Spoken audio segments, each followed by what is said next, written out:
Hey everyone, welcome back to RJK English. We're going back to Siddhartha. We're on chapter 10.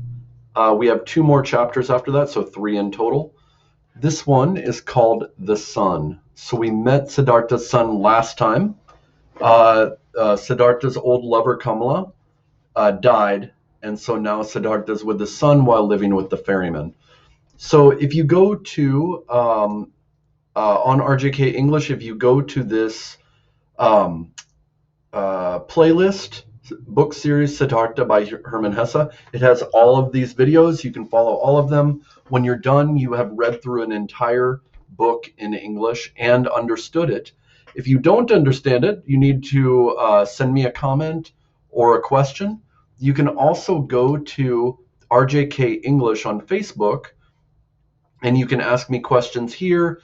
You can talk to me by messenger, and I will get back to you and answer all of your questions. So let us get to the book and let's get going on it. Let me blow this up. The Sun. Frightened and weeping, the boy had attended his mother's burial. Notice the boy is attending the burial, but there is there's a description of him in doing this, frightened and weeping. And while being frightened and weeping, he's attending the burial. All right, frightened and weeping, the boy had attended his mother's burial. Frightened and gloomy, he had listened to Siddhartha greeting him as his son and making him welcome in Vasudeva's hut. For days on end, he sat with a pale face on the hill of the dead, looked away, locked his heart, fought and strove against his fate. So, as much of this book, Siddhartha, we are seeing inside the character. A lot of Siddhartha is about what's going on inside of people. And here we see that the boy attends the wedding, or the burial. How? Frightened and physically weeping. He's weeping outwardly, but he's frightened.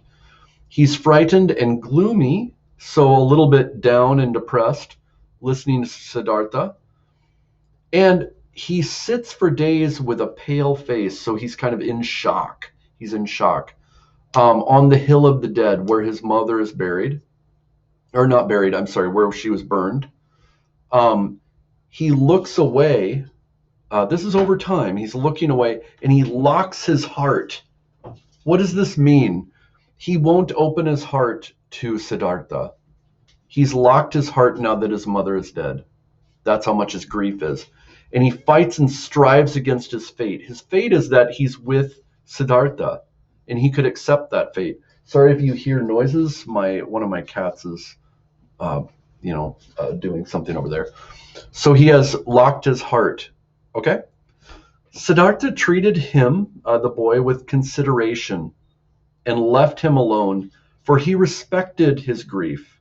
Siddhartha understood that his son did not know him, that he could not love him as a father.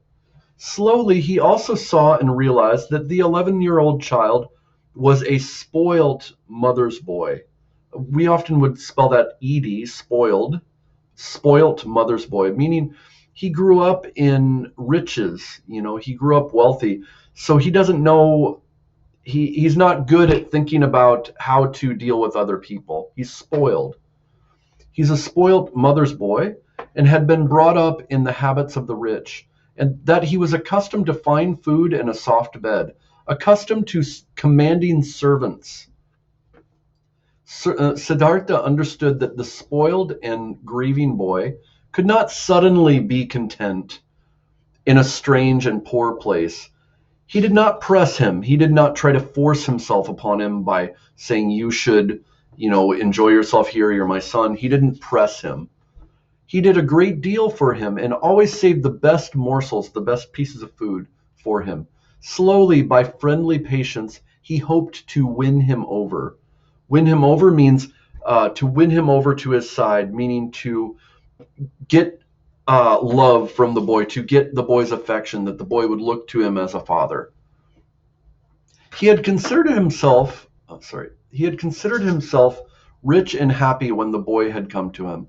But as time passed and the boy remained unfriendly and sulky, when he proved arrogant and defiant, when he wouldn't do no work, when he showed no respect to the old people and robbed Vasudeva's fruit trees, Siddhartha began to realize that no happiness and peace had come to him with his son, only sorrow and trouble. But he loved him and preferred the sorrow and trouble of his love rather than happiness and pleasure without the boy.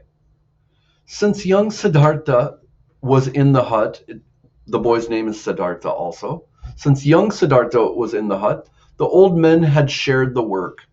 Vasudeva had taken over all the work at the ferry, and Siddhartha, in order to be with his son, the work in the hut and the fields. For many months, Siddhartha waited patiently in hope that his son would come to understand him, that he would accept his love, and that he would perhaps return it. For many months, Vasudeva observed this and waited and was silent. One day, when young Siddhartha was distressing his father with his defiance and temper, and had broken both rice bowls, Vasudeva took his friend aside in the evening and talked to him. "Forgive me," he said. "I am speaking to you as my friend. I can see that you are worried and unhappy. Your son, my dear friend, is troubling you, and also me. The young bird," referring to the son, "the young bird is accustomed to a different life and to a different nest. He did not run away from riches in the town with a feeling of nausea and disgust as you did." Remember, Siddhartha ran away from the town feeling like he didn't want to be there. The son didn't do that. He didn't choose to leave the town. He wanted to stay there. "He has had to leave all these things against his will. I have asked the river, my friend. I have asked it many times, and the river laughed. It laughed at me, and it laughed at you. It shook itself with laughter at our folly. Water will go to water, youth to youth." This is what the river says. "Water will go to water, youth to youth. Your son will not be happy in this place. You ask the river and listen to what it says." So, stepping away for a second, there is a sense in Siddhartha, and there is a sense in Buddhism, and a sense in Hinduism too, but especially in Buddhism, that the universe laughs at us for our troubles. This seems cruel. It seems cruel, especially if you've grown up with a religion where God personally cares for you. But if you think about how life works, this does seem to be the way it is. We live our lives, we have troubles, and the world does not intervene really.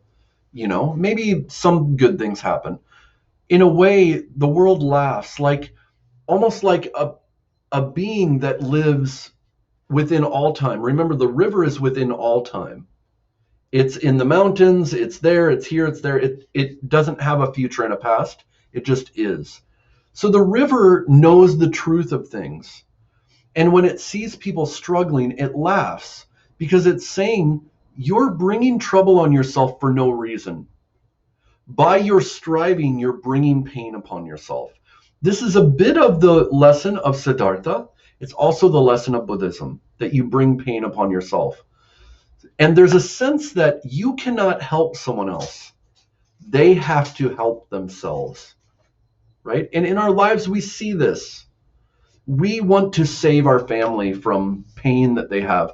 But in a way, we have to step away because our family has to go through what they need to go through and kind of go through it themselves in order to learn on their own, right? We can do some things for them, but we can't really change them. They have to change on their own, and life does that.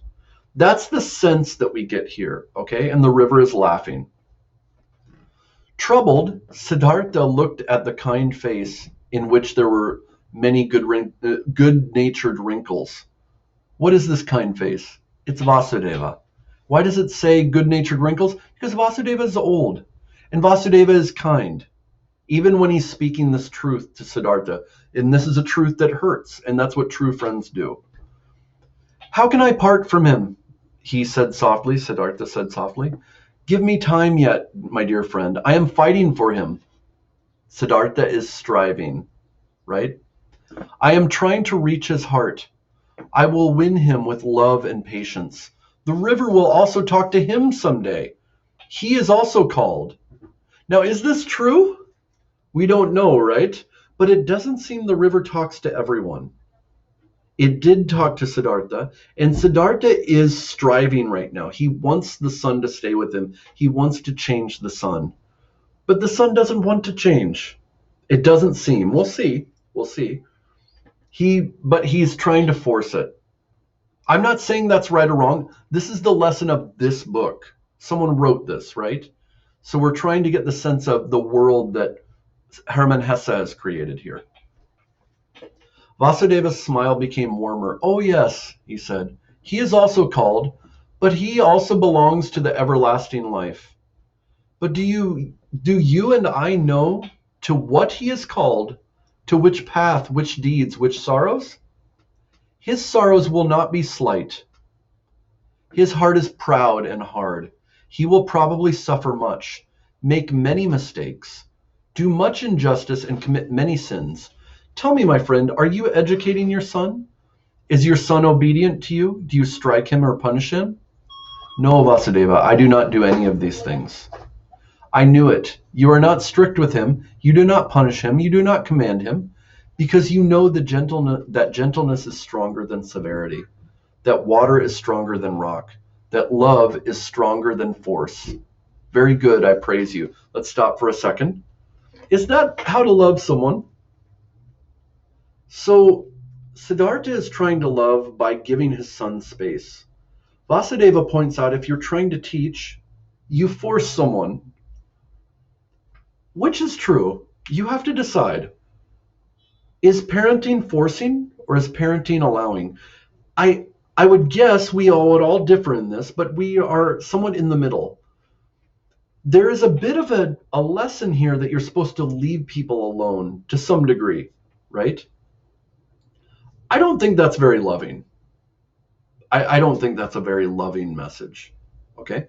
But at the same time, we can't make people be different than they are. So in some ways it's true. When you try to teach someone, do you force them? Do you beat them? I know in Indian movies, often this theme comes up where there will be a man that will say to his mother, "Why don't you beat me? Why don't you teach me?" You know, that's love. When you beat someone and you force them to do something, you're loving them. You know, sometimes different cultures can be different ways. I'm not saying that's Indian culture, but in movies, that's a theme that is there. So we have to decide.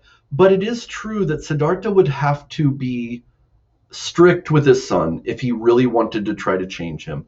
And maybe that would be a way of his son actually coming to love him too. Because right now, Siddhartha is not really forcing him to do anything, right? And we'll see what happens. And you have to judge what you think, okay?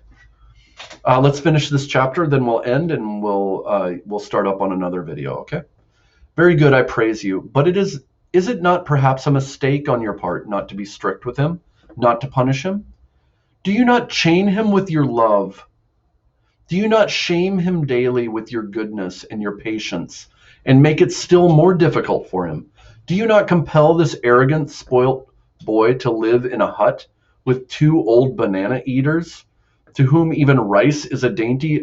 Dainty means like a dessert or something special. Whose thoughts cannot be the same as his, whose hearts are old and quiet and beat differently from his. Our hearts are different. Is he not constrained and punished by all this? So if he loved the son, if he really wanted to change him, he would be strict with him, according to Vasudeva. And by being not strict, in a way, he's not getting involved in the son's life. Vasudeva is saying you kind of have to get dirty in order to truly love someone, because that person has to see your humanity as well. If you look like a saint to them, you'll make them feel bad for not being a saint. This is a very interesting message. There's a lot to get out of this, okay? We're going to stop here and we'll start on the next video, okay? I hope you have a great day. Make sure to like and subscribe here on the series. Make sure to like and subscribe. Comment, I will answer. And if you want to talk more, come to RJK English. Okay, see you next time.